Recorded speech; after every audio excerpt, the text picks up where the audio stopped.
नमस्कार, आप देख रहे हैं न्यूज स्पेशल और आपके साथ मैं हूं दिव्यदर्शनी बिष्ट। आगामी 2024 लोकसभा चुनाव को लेकर उत्तराखंड में सभी बीजेपी नेताओं की जिम्मेदारियां सुनिश्चित की गई हैं। वहीं सभी को जवाबदेही के तहत काम भी करना है। हाल फिलहाल में बहुत सारे ऐसे कार्यक्रम पार्टी के अंदर हुए हैं जिसमें आगामी 2024 लोकसभा चुनाव के लिए पार्टी को सशक्त करने की कोशिश की गई है। इसी को लेकर हमारे संवाददाता रोहित विक्रम सिंह ने देवप्रयाग से बीजेपी के विधायक विनोद कंडारी से खास बातचीत की। युवा नेता और वर्तमान में देवप्रयाग से भारतीय जनता पार्टी के विधायक विनोद कंडारी जी इस समय हमारे साथ HNN 24x7 पर मौजूद हैं। बेहद कम उम्र में महत्वपूर्ण जिम्मेदारियां मिली हैं और प्रधानमंत्री नरेंद्र मोदी का खास तौर पर युवाओं पर बहुत आशीर्वाद रहता है, बहुत अपेक्षाएं रहती हैं। क्या कुछ पार्टी के लिए आपको काम करना है, क्योंकि आने वाले उत्तराखंड की राजनीति के भविष्य आप हैं, और क्या कुछ आगामी लोकसभा चुनाव के लिए तैयारियां चल रही हैं? विधायक जी से हम जान लेते हैं। विधायक जी, आपका HNN पे बहुत स्वागत है। बहुत धन्यवाद। विधायक जी, क्या कुछ तैयारियां चुनावी चल रही हैं लोकसभा चुनाव को लेकर? हमने देखा पांचों लोकसभा सीटों के सम्मेलन भी हुए। क्या आप लोगों की तरफ से ग्रास रूट कार्यकर्ताओं को समझाया जा रहा है? देखिए, भारतीय जनता पार्टी का कार्यकर्ता चुनाव के लिए हर वक्त तैयार रहता है और भारतीय जनता पार्टी एक कार्यकर्ता बेस पार्टी है। और आपने देखा कि हमारी पार्टी निरंतर जो है कार्यक्रम को तय करती है, चाहे वो किसी भी दृष्टिकोण से हो, कार्यकर्ता के दृष्टिकोण से। और निश्चित तौर पर उत्तराखंड के अंदर, पूरे देश के अंदर जो है नरेंद्र मोदी जी पुनः देश के प्रधानमंत्री बनेंगे। और उत्तराखंड के दृष्टिकोण से अगर मैं बात करूं तो पांचों के पांचों सीट जो है भारतीय जनता पार्टी पुनः यहाँ पर जीतने वाली है। निश्चित तौर पर विकास को लेकर हम चुनाव लड़ेंगे। और जहाँ तक मैं अपनी विधानसभा की बात करूँ, अपनी लोकसभा की मैं बात करूँ, तो माननीय नरेंद्र भाई मोदी जी ने, देश के प्रधानमंत्री जी ने मेरी विधानसभा पौड़ी लोकसभा में जो ये ऋषिकेश कर्णप्रयाग जो रेलवे लाइन जो महत्वपूर्ण योजना है उसका काम चल रहा है, बहुत तेज़ी से काम चल रहा है। निश्चित तौर पर हमारी सरकार ने, राज्य सरकार ने जो वादे किए उसको पूरा करने का काम किया। मैं अपनी विधानसभा में बात करूं, अभी माननीय मुख्यमंत्री जी ने मेरी विधानसभा में का कैंपस देने की, कैंपस की का चंद्रवती नगरी कैंपस दिया। अभी कल ही मैं देख रहा था, कल ही माननीय मुख्यमंत्री जी ने एक जो तेगढ़ बडियारगढ़ जो पट्टीवारी है वहाँ पर जो है एक डिग्री कॉलेज की घोषणा की है। तो निश्चित तौर पर हमारी सरकार ने इन 1.5-2 साल में बहुत ऐतिहासिक काम किए। केंद्र सरकार ने 9 सालों में बहुत अच्छे काम किए। निश्चित तौर पर जनता जो है एक बार पुनः देश के अंदर नरेंद्र भाई मोदी को देश का प्रधानमंत्री चाहती है। और विकास को लेकर और जिस तरीके से पार्टी कार्यकर्ता बेस हमारी पार्टी है और कार्यकर्ताओं के दम पर ही हम लोग आगे बढ़कर काम करते हैं। हम सब लोग पहले कार्यकर्ता है, बाद में विधायक है। तो निश्चित तौर पर कार्यकर्ता पूर्ण रूप से तैयार है और पार्टी ने जो लोकसभा के दृष्टिकोण से जो तैयारियां पार्टी के फोरम में की जानी चाहिए, पार्टी इस पर बहुत ही से काम कर रही है। जो लोकसभा सीटों के सम्मेलन हुए विधायक जी, पांचों लोकसभा सीटों के सम्मेलन हुए, आपके हाईकमान के बड़े नेता है। पहले दिन का सम्मेलन जो 11 तारीख सितंबर को हुआ था, धर्मेंद्र प्रधान पहुंचे थे। आपको कौन सी लोकसभा सीट की जिम्मेदारी मिली? पौड़ी की जिम्मेदारी आपके पास है, जबकि आपको भी टीम में शामिल किया गया है? देखिए, हमारी पार्टी ने विभिन्न प्रकार के सम्मेलन आयोजित किए थे, हर वर्ग के लिए तैयार किया था। महिला मोर्चा हो, चाहे युवा मोर्चा हो, चाहे जो भी हमारे पार्टी के जो हमारे मोर्चों के स्तर पर हम कार्यक्रम आयोजित करते हैं। और हर नेता की जिम्मेदारी तय की जाती है, कहीं किसी को किसी कार्यक्रम का संयोजक में जाता है, कहीं किसी को मुख्य वक्ता के रूप में भी जाता है। तो निश्चित तौर पर पार्टी की एक रणनीति के तहत पार्टी काम करती है। और जिस तरीके से उत्तराखंड के अंदर भारतीय जनता पार्टी का संगठन बहुत मजबूत है, और चाहे युवा मोर्चा हो, चाहे महिला मोर्चा हो, चाहे अनुसूचित जाति हो, चाहे ओबीसी मोर्चा, चाहे अल्पसंख्यक मोर्चा है, हर प्रकार के मोर्चे के लिए हमारी पार्टी के अंदर हर प्रकार के कार्यक्रम को तय किया जाता है। अच्छा विधायक जी, कांग्रेस लगातार ये आरोप लगाती है कि भाई भारतीय जनता पार्टी का एक चुनाव संपन्न होता है, दूसरे चुनाव की तैयारी में लग जाती है। तो क्या आप इसे सही मानते हैं, या फिर सिर्फ सत्ता के लिए बीजेपी काम करती है, ये आरोप है, या इसे गलत मानते हैं कि भाई आप राजनीतिक दल हैं, चुनाव की तैयारी करना क्या गलत है क्या? देखिए, कांग्रेस किस बात को कह रही है, ये कांग्रेस का अपना व्यक्तिगत मामला है। मैं अपनी पार्टी की बात करता हूँ। हमारी पार्टी के कार्यकर्ता 24 घंटे जो है सामाजिक दृष्टिकोण से काम करता है। हमारा कार्यकर्ता पार्टी के दृष्टिकोण से काम करता है। हर पार्टी जो भारतीय जनता पार्टी कार्यकर्ता हमेशा जो कार्यकर्ता वो एक एक्टिव उसके से काम करता है। विधायक जी, वोट का आधार इस बार क्या रहने वाला है? देखिए, निश्चित तौर पर वोट का आधार हमारा विकास है। हमारी केंद्र सरकार ने, राज्य सरकार ने जो काम किया है, उसको लेकर हम जनता के बीच में, आप देखिए कि आज उत्तराखंड के अंदर बहुत सारे काम धामी जी ने किए हैं, बहुत सारे काम नरेंद्र भाई मोदी जी ने किए हैं। तो निश्चित तौर पर विकास को लेकर हम जनता के बीच में जाएंगे और पुनः उत्तराखंड की पाँचों की पाँचों सीट भारतीय जनता पार्टी को चुनाव जनता जो है भारतीय जनता पार्टी के कार्यकर्ताओं को देगी।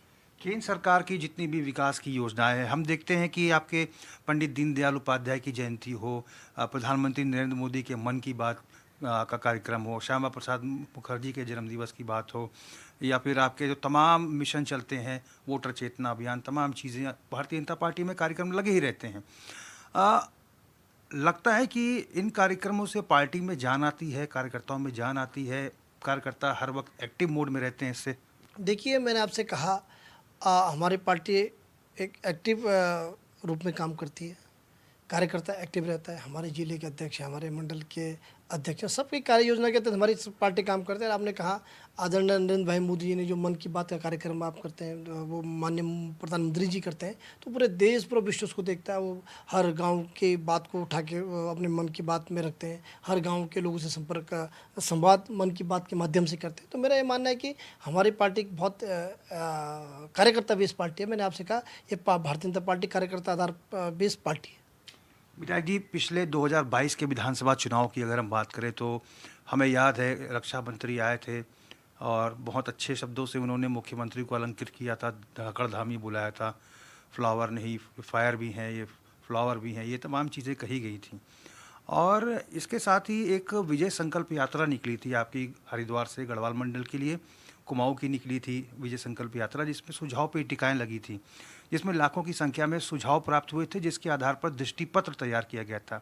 सरकार की पहली कैबिनेट में वो पत्र प्रदेश अध्यक्ष के द्वारा और संगठन महामंत्री के द्वारा मुख्यमंत्री सभी मंत्रियों को दिया गया था दृष्टि पत्र। 100 दिन का रिपोर्ट कार्ड के आधार पर सरकार को काम करने के लिए कहा गया था। तो क्या वाकई में 100 दिन के रिपोर्ट के अनुसार ही सरकार काम कर रही है? देखिए, हमारी पार्टी ने जो 2022 में दृष्टिकोण पत्र जो जारी किया वो निश्चित तौर पर अब सरकार उसके आधार पर काम करती है। निश्चित तौर पर धामी जी उस पर काम कर भी रहे हैं। बहुत सारी चीज़ें आपने देखी होगी, हमने जो दृष्टिकोण पत्र हमने रखी तो वो पब्लिक के सामने हम ले उस कामों को लेकर आ भी हैं। तो निश्चित तौर पर हमारी सरकार, राज्य सरकार बहुत अच्छा काम कर रही है। और मैंने आपसे कहा कि हमारी पार्टी के नेता जनता के बीच में हर समय रहते हैं, जनता के सुझाव हम लेते रहते हैं, उसमें निश्चित तौर पर हमारी पार्टी, हमारी सरकार काम करती रहती है। आपका विधानसभा क्षेत्र देवप्रयाग है, बहुत ऐसे गांव हैं, सुदूरवर्ती गांव पड़ते हैं। आपको लगता है कि चुनौतियां बीजेपी के सामने रहती हैं पर्वतीय जिलों में खास तौर पर, और क्या लगता है कि जो ये विजय संपर्क अभियान भी आपका एक चला था, जिसमें आप लोगों को जनता से मिलने की बात कही गई थी, मिस्ड कॉल देने की बात कही गई थी, आपकी तरफ से क्या अभियान चलाया गया था आपके विधानसभा क्षेत्र में? देखिए, पार्टी के द्वारा जो भी अभियान कार्यकर्ता के रूप में हमको दिया जाता है, उसको हम जन जन तक पहुंचाने का काम करता है। पार्टी का एक काम करने का एक तरीका है। और पार्टी फॉर्म में जो कार्यक्रम की एक रूपरेखा दी जाती है, तो हर कार्यकर्ता उस पर बढ़ चढ़ कर हिस्सा लेता है और उस कार्यक्रम को सफल बनने का प्रयास करता है। अच्छा विधायक जी, एक महत्वपूर्ण सवाल है, सेल्फी विद कमल का भी एक अभियान आपका चलता है कि भाई जितने भी लाभार्थी हैं उनके साथ सेल्फी लेकर, केंद्र सरकार की योजनाओं से जो भी लाभान्वित हो रहे हैं, सेल्फी लेकर नमो ऐप पर आप लोग उस फोटो को चस्पा करते हैं। तो क्या उद्देश्य क्या रहता है इस सेल्फी विद कमल अभियान का? देखिए, पार्टी का एक कार्यक्रम रहता है कि वह हर जो है लाभार्थी तक हम पहुँचे। निश्चित तौर पर सरकार जो योजना लाती है उस व्यक्ति तक पहुँचती है। उस व्यक्ति तक पहुँचने के पर वो पार्टी के का अपना कार्यक्रम है कि भाई किस तरीके से हम जनता से संवाद कर सकें। और मैंने आपसे कहा कि हमारी पार्टी निरंतर काम करने वाली पार्टी, ये कार्यकर्ता बेस्ड पार्टी है और कार्यकर्ता निश्चित तौर पर जनता के बीच में काम करता रहता है। अच्छा, मुख्यमंत्री जी ने भी बहुत सारे ऐतिहासिक फैसले लिए, उनका कद बढ़ा है, और प्रधानमंत्री मोदी, गृह मंत्री अमित शाह, रक्षा मंत्री राजनाथ सिंह, बीजेपी राष्ट्रीय अध्यक्ष के बहुत चहेते हो गए हैं बहुत कम दिनों में। और ऐसे मुख्यमंत्री जो सबसे कम उम्र के हैं और एक ऐसा मिथ तोड़ा है, दोबारा सरकार बीजेपी की बनी है, ये इतिहास में पहली बार ऐसा हुआ है। आपको लगता है कि ये तमाम चीज़ें जो हैं ये मुख्यमंत्री को एक बड़े नेता के रूप में दर्शाती हैं? और क्या जो ये यूसीसी का मसला हो या फिर नकल विरोधी कानून हो और जो तमाम महत्वपूर्ण धार्मिक जो धर्मांतरण हो रहा है जबरन, उसको रोकने की बात हो, ये जो अवैध मजार जो है सरकारी भूमि को खाली कराने का मसला हो, इन तमाम कड़े फैसलों ने कहीं ना कहीं सरकार की छवि को बेहतर किया है?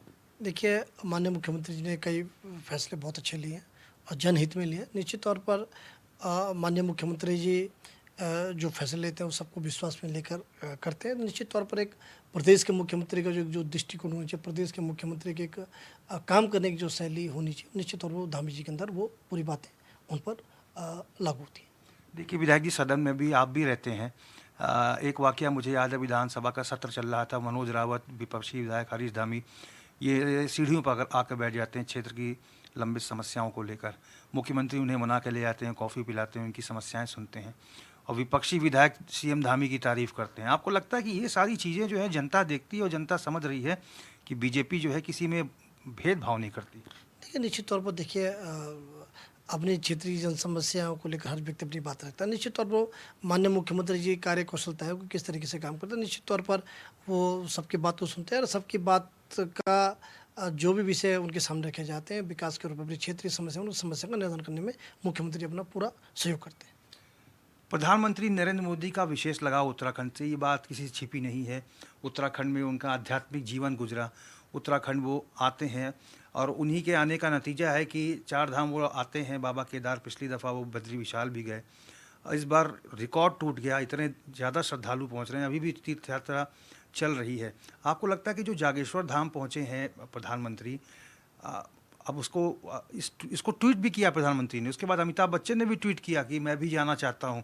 आपको लगता है कि प्रधानमंत्री का ऐसे क्षेत्रों में जाना कहीं ना कहीं पूरे भारत में नहीं बल्कि पूरे विश्व में एक सकारात्मक संदेश देता है और उत्तराखंड के लिए मील का पत्थर साबित होगा? देखिए निश्चित तौर पर उत्तराखंड को माननीय देश के प्रधानमंत्री आदरणीय नरेंद्र भाई मोदी जी का आशीर्वाद मिलता है और निश्चित तौर पर वो बद्रीनाथ जो है केदारनाथ आते हैं, अब जो है पिथौरागढ़ में हो गए, तो निश्चित तौर पर इससे जनता के बीच में एक उत्साह भी रहता है।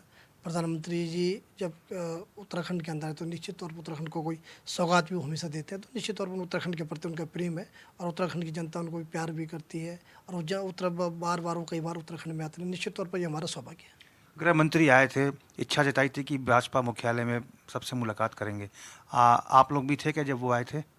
निश्चित तौर पर पार्टी के जब प्रदेश का जब दौरा होता है, जो कोई भी नेता तो उसी मीटिंग एक क्रम रखा रहता है, किस क्रम में होता है, निश्चित तौर पर हमारे जो भी बड़े नेता निश्चित तौर पर कार्यकर्ता से संवाद करने का प्रयास करता है और कार्यकर्ताओं से संवाद करते भी। क्या कुछ कहा था उन्होंने? और निश्चित तौर पर क्या है कि पार्टी फोरम की कुछ बातें होती है, पार्टी मीटिंग होती है, मीटिंग की बातों को मुझे लगता है कि मीटिंग तक ही सीमित रहना चाहिए। कोर कमेटी की बैठक भी होती है आपकी, बीएल संतोष आते हैं, 2 दिवसीय बैठक रहती है, आप लोग भी शिरकत करने पहुंचते हैं, उसमें क्या निर्देश दिए गए आप लोगों को? क्योंकि बड़े बड़े जीत के मंत्र दिए जाते हैं ऐसी बैठकों में बीजेपी के, क्या कुछ रहा उसमें, क्या समझाया गया आप लोगों को? देखिए मैं कोर कमेटी की मीटिंग का हिस्सा नहीं हूँ, तो इस न मैं उस मीटिंग में प्रतिभाग में नहीं किया, न मैं उसके लिए एलिजिबल हूँ। और तो निश्चित तौर पर पार्टी की मेरी मीटिंगें होती रहती हैं, पार्टी में रूपरेखाएँ बनती रहती हैं और पार्टी में किस तरीके से कार्य योजना बने वो निश्चित तौर पर हर पार्टी फोरम में चर्चाएं होती रहती हैं। वोटर चेतना अभियान चला, आप लोगों ने नए वोटर्स को जागरूक किया, नए वोटर्स बनाए गए, आपकी विधानसभा में कितनी संख्या रही नए वोटर्स की? देखिए उसमें क्या है कि जो नए वोटर्स बनाने का जो अभियान था वो हमारी पार्टी ने हाथ में लिया, हमारे युवा मोर्चा ने हाथ में लिया, महिला मोर्चा ने हाथ में। निश्चित तौर पर मैंने आपसे कहा कि पार्टी कार्यकर्ता को सक्रिय रखने के लिए निरंतर कुछ न कुछ कार्यक्रम में देती रहती है और उसको हम आगे बढ़ाने का काम करता है। और मैंने आपसे कहा पहले हम कार्य करते हैं, बाद में हम तय करें। आगामी क्या कुछ कार्यक्रम रहने वाले हैं भारतीय जनता पार्टी, क्योंकि अब तो चुनाव बेहद नज़दीक है, क्या कुछ आप लोगों को दिशा निर्देश प्राप्त हुए हैं क्षेत्र में रहने के लिए? किस तरह से जो आपकी कोर टीम है, आपके समर्थक, उनको काम करने के लिए आपने निर्देशित किया है? देखिए हर कार्यकर्ता का लक्ष्य हमारा ये है, हर कार्यकर्ता का जो अपना लक्ष्य रखा है कि 2024 में उत्तराखंड के अंदर 5 की 5 सीट भारतीय जनता पार्टी की झोली में जिता कर देनी। धन्यवाद विधायक जी हमसे बात करने के लिए। Thank you. तो हमने बात की भारतीय जनता पार्टी के विधायक देवप्रयाग से विधायक विनोद कंडारी जी से। स्पष्ट रूप से विधायक जी का कहना है कि जो काम प्रदेश सरकार के द्वारा और केंद्र सरकार के द्वारा उत्तराखंड में किए जा रहे हैं वो मील के पत्थर साबित होंगे और निश्चित तौर पर एक बार फिर से प्रधानमंत्री नरेंद्र मोदी के नेतृत्व में भारतीय जनता पार्टी की केंद्र में सरकार बनेगी और उत्तराखंड की 5 लोकसभा सीटें जीतकर भारतीय जनता पार्टी प्रधानमंत्री को तोहफे में देगी। HNN 24/7 के लिए अपने कैमरा पर्सन हरीश भट्ट के साथ मैं रोहित विक्रम सिंह, देहरादून।